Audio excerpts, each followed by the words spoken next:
You wrote this: I lost friends in Iraq to an illegal war. Young working-class kids should not pay the ultimate price for regime change in a war that hasn't been explained or justified to the American people. We can support the democracy movement and the Iranian people without sending our troops to die. I was texting with a few different veterans of the Iraq and Afghanistan wars today, and it's been hitting people very hard, just at an emotional level, to watch this happen. And it seems like it is for you as well. Yeah, look, I'm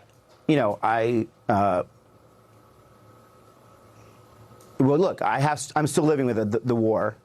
I still talk to my best friend's kids from the war, and it just frustrates me that we didn't learn the lessons from 2003. We learned so much. We have so many men and women that suffered from what happened there, and so many policymakers that saw what happened and could actually learn from it and say, this is not the way we have to go. Like, I'm not even saying Iran is a good actor in all of this. There are so many ways we could have done this without rushing to war. And look, 6 people are dead. I hope that's all it is.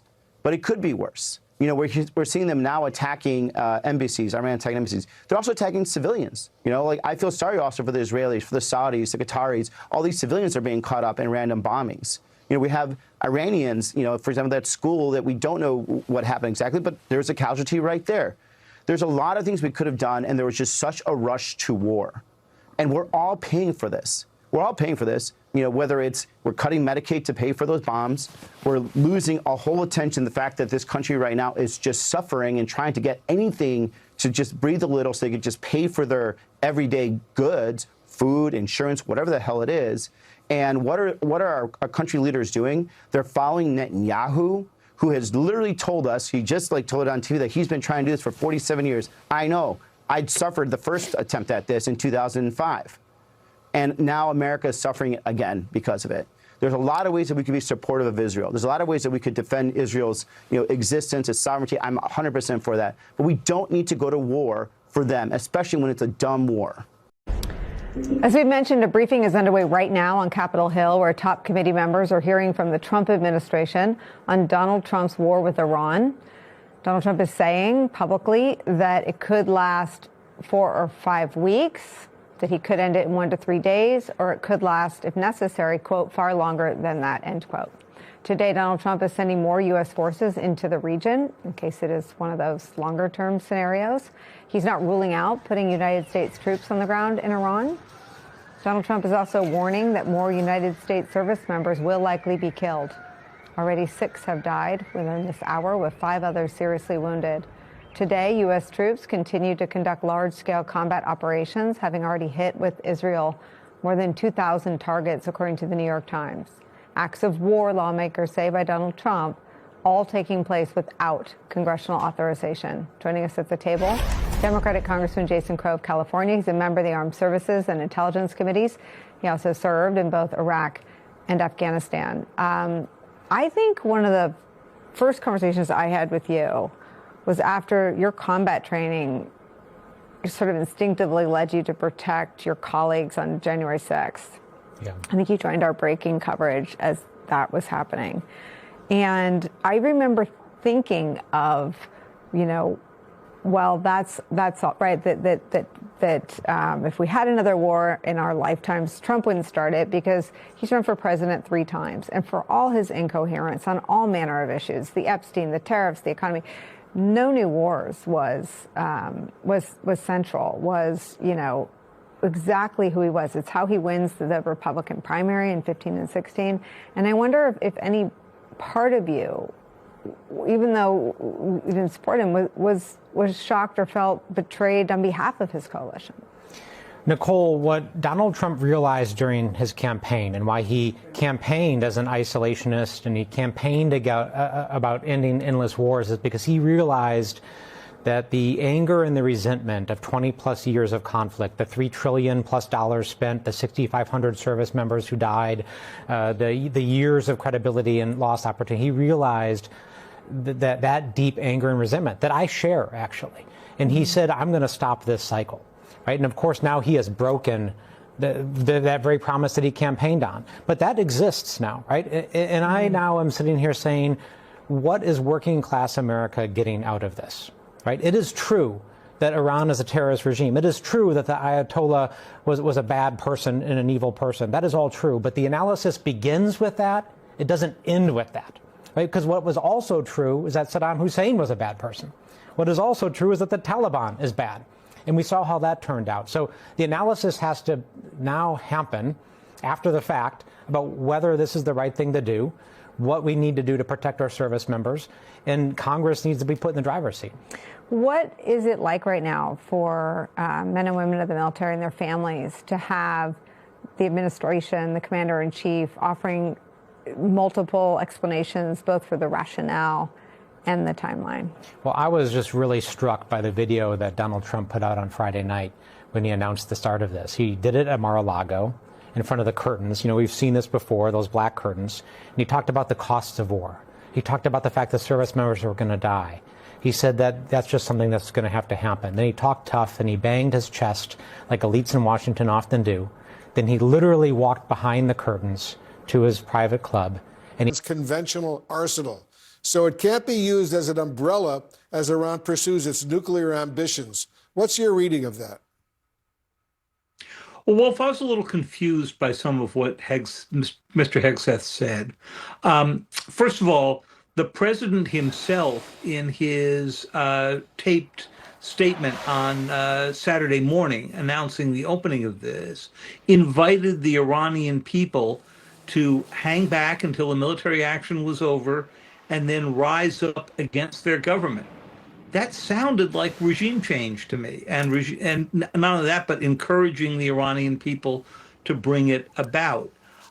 So when Secretary Hegseth said today that a goal was not regime change, I was a little confused. Now, my colleague, one of my colleagues, spoke to President Trump yesterday afternoon, and we wrote a story about this. And he laid out three different scenarios, which were somewhat contradictory. One of them was that everybody rises up. The second one was that he would get to sort of pick some leadership the way he did in Venezuela. And then he had a third option, which was that a sort of more compliant Iranian government emerged. And it's not clear to us right now which one of those he's pursuing, but obviously each one would require very different strategies. Yeah, important point. General Clark, this conflict clearly is expanding right now with Hezbollah and Lebanon launching rockets into Israel, and Israel now conducting airstrikes and not ruling out a ground operation against Hezbollah in Lebanon. What needs to happen to keep all of this from spinning into an overall regional war? I think it's dependent on the rate at which the United States forces can degrade the ability of the Iranians to strike back in the Gulf, and simultaneously the ability of the Israelis to repress and go after Hezbollah. It is a contest of arms right now. The Iranian leadership is not ready to throw in the towel, obviously, and so it's going to have to be a matter of the destruction of their means to resist. And the Secretary of War said, General Kane said, we have air superiority in the region. That's good. We need air supremacy. We need to be able to loiter overhead and watch every single square kilometer near a launch site and watch those missiles roll out and take them out before they can be launched. We don't know what the size of the remaining Iranian inventory is, maybe several thousand still, especially short range. It's clearly in Iran's strategy to cause maximum chaos in an effort to force the United States to halt the operation. And so this is a test of arms. And Admiral Cooper has got to be able to turn those sorties, load the aircraft, get them in action. He's got to find the targets that are significant. And Wolf, one of the problems you always have in an air campaign, it always starts out looking great, because you pre-plan the most significant targets, or at least what you think is the most significant. But as it goes on day after day, you've got to continue to generate new targets for those aircraft. When we were in Kosovo in 1999, target generation was a big problem. We ended up with 1,000 aircraft, and we were really scrambling to find useful targets. So if this were to go on for several weeks, that's going to be a real challenge for us, despite the fact we spent 30 years looking at Iran.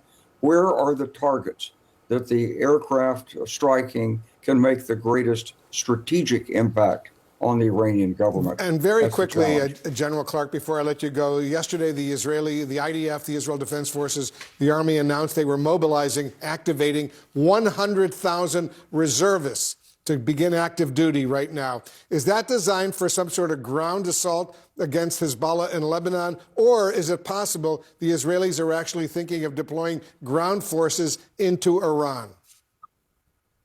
I'd be surprised if they were going into Iran. We could get them there if we got a landing site. We could move people in by our own air transport. They wouldn't have to go around through the canal or something like this. But 100,000 is not enough. Trump's war is failing, and generals are letting him know, saying from a strategic perspective, this has failed. On everything from what it reinforces, that the United States is not a fair dealer, because they were negotiating with Iran. They were negotiating, and they bombed them. And they were negotiating the first time a few months ago, and they bombed them. And look, you don't even have to defend the regime in that country, but think about it in the future. The next time the United States is negotiating with a country, that country has to think to itself, well, I just get bombed no matter what. If negotiations cannot happen in good faith and won't happen in good faith, if the United States is acting in bad faith and has demonstrated a pattern in doing so. And under Donald Trump, certainly, other presidents have done this before, right? Being an international bully is something of a bipartisan thing in American history. We understand this. But with Trump, it's like the brazenness has been turned up to 11. But it's also the case that he's putting people in danger and he has no plan for what's next. It really seemed like he felt taking out one or two guys at the very top would just solve it. It would just get rid of all the issues. That the country would instantly bend the knee to him. And not only that, the entire apparatus would change and the Ayatollah's structure would break down. And then there would be a whatever it was, a pro-Western regime would take over like that. But that didn't happen. And so now the question becomes, what do you do now? Do you continue to bomb? Do you put troops on the ground? We don't know what Donald's going to do. He seems to be hinting that it's going to escalate, and he's admitting more casualties will happen. But the thing is, he didn't go in with a clear plan. Maybe generals gave him a clear plan with clear pros and cons. He certainly didn't listen, because the way he acted has only made everything much messier.